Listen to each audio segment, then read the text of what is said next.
Hello, my dear friend. If I sound a bit silly and my S's are whistling, etc., etc., I'm battling to speak as I woke up yesterday morning with a swollen cheek. I have an abscess or some kind of infection in my mouth, and although it's better today, I still have a sort of a lame mouth corner. I don't know what else to call it. At least the pain's gone, and we are going to battle through this video regardless. So, according to a number of private and media sources, the Queen has had enough of the porcupines coming out of Meghan and Harry's mouths. It is said that the Queen is ready to break the never explain, never complain policy and protocol she had clung to all her life. And I'm grateful for that. The world has changed a lot since the Queen started her reign, and it is no longer possible to effectively ignore these larger scandals and rumors and just wait for it to blow over. Nowadays, things can and will stay on the internet for years, and the policy not to talk about rumors with potentially damaging content has become outdated. The Queen took an oath to serve and protect her people many years ago, and because of Harry and Meghan's conduct, that oath will now be tested. The truth about Meghan and Harry's conduct needs to be revealed, and the royal family needs to be transparent and honest in order to regain our love and respect. We do not want our beloved Queen involved in all the tackiness of the Harkles. So I basically agree. Get all the questions, all the anomalies out of the way. Tell the truth and let's carry on. And now I have some breaking news.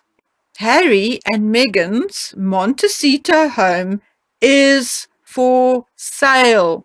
Yes, there had been rumors for a while now because some of the estate agents had not taken the home off their websites. However, this is a brand new listing. It had been listed for sale for $16,975,000 and is an active listing and has now been on the market for 154 days.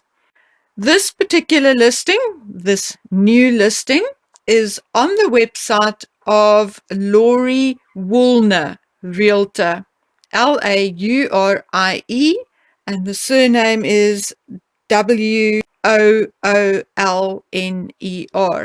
So you can go look it up for yourselves.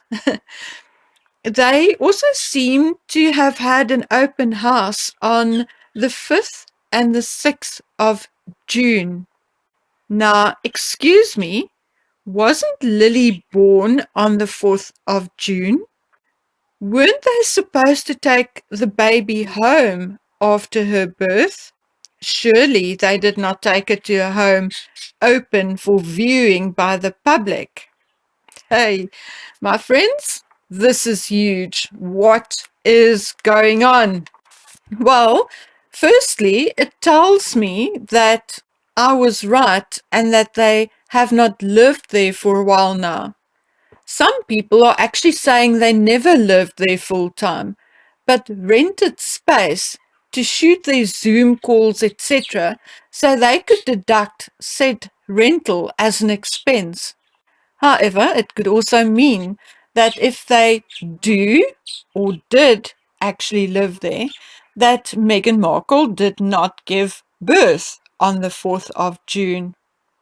And again, my friends, I think the royal family now realizes that none of these anomalies and questions will go away, and that the longer they wait, the more complicit they become.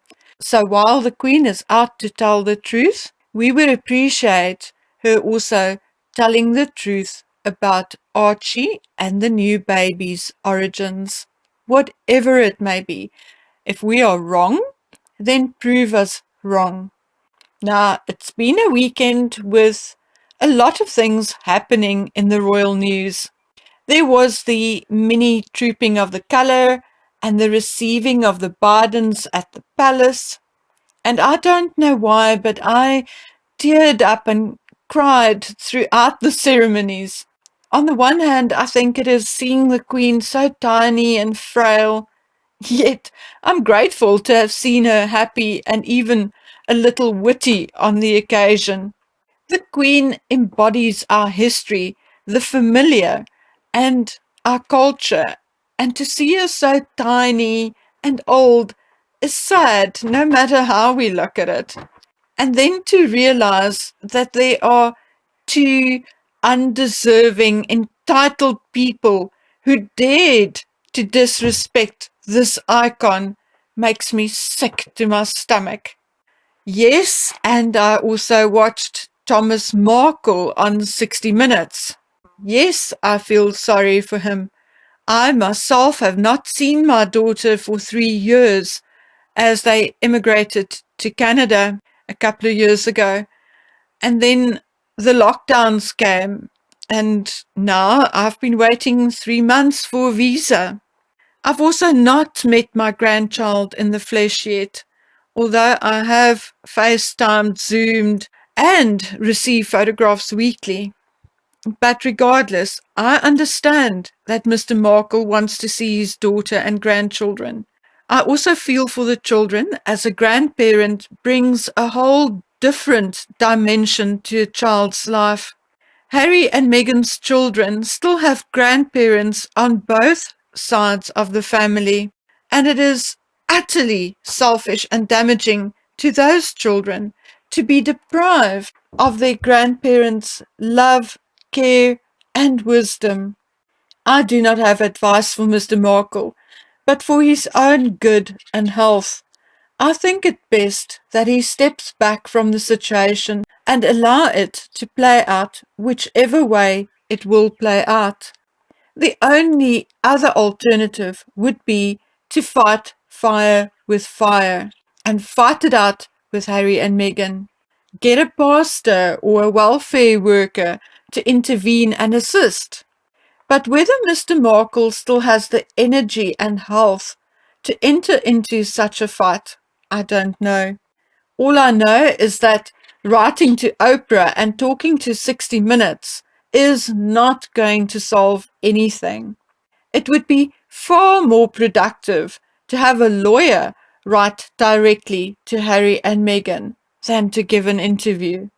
Whether Mr. Markle, or any of us for that matter, will ever see the children again is up for debate at the moment. You all know my opinion on Archie's birth, and it is my opinion that with a little more pressure, the royal family will reveal the truth about Archie's birth, which, as you guys know, I believe was a surrogate birth. But whatever the truth may be, I think it's time that the royal family steps up and tell the truth and explain those anomalies and answer the questions that we have. It is, however, also my opinion that they do not have the second child yet. From what I was told by a source, the surrogate this time was a young student, a Caucasian girl, and not black or mixed race as previously reported. I was also informed by a source in Canada that it is likely that this time the surrogate was also the biological mother, as Miss Markle had used all her eggs with a previous IVF attempt. And as I told you in a previous video, California recognizes the parental rights of the biological mother, and a step-parent adoption will be needed for the prospective mother to become the legal parent. From what I'm told, issues arose between Meghan and the surrogate during the pregnancy, and this is now stalling the process. I want you to note, however, that I have no receipts to prove this, and this information came to me via sources I have been in contact with for a while. I have, however, been contacted by someone I have not been talking to before and who had only recently discovered my channel. This person told me that a family member of theirs had seen Megan recently. She did not say exactly when, but never mind, and that according to this family member, the woman, Megan, did not look pregnant, even though she was supposedly in her third trimester. So, my dear friends, there is that. I did receive a tip as to where I should go look for a scheduled family court hearing on an adoption, and I did. Unfortunately, as I'm not a registered lawyer, advocate, or judge in the United States, I cannot access details or names. But from all the scheduled cases where I was told to go look, there was one which could possibly be applicable. But of course, I cannot tell as I cannot access the details about the parties involved. And maybe it was just a futile exercise and waste of time. But never mind, I thought I'll share it with you. So now we will once again turn to the palace to request further or more transparency and the truth about the birth of the children. And hopefully this time the truth will be told. As far as dear old Henry is concerned, I don't know how many of you heard about him being picked up by security walking on Rob Lowe's land in Montecito. He was apparently detained for a while as he had no identification on him, and his explanation was that he was walking off some steam. Okay. Rob Lowe and his wife bought this property, their third one in Montecito, for $13 million in 2020, and it is only a short walk from Harry and Meghan's Montecito home. They are still renovating this home while they're living in another one of their smaller properties, so there was no one home but the security at the time of dear old Henry's steam-blowing walk. Okay, my dear friends, as I said, it's a bit difficult for me to speak today, so I'm going to cut this very short, but I will be back in a day or two with a brand new video and some more information. There is some new stuff up on the website that you guys can go and read. And what else? I think that's it. Please take good care of yourselves until we meet again on the next video. Bye.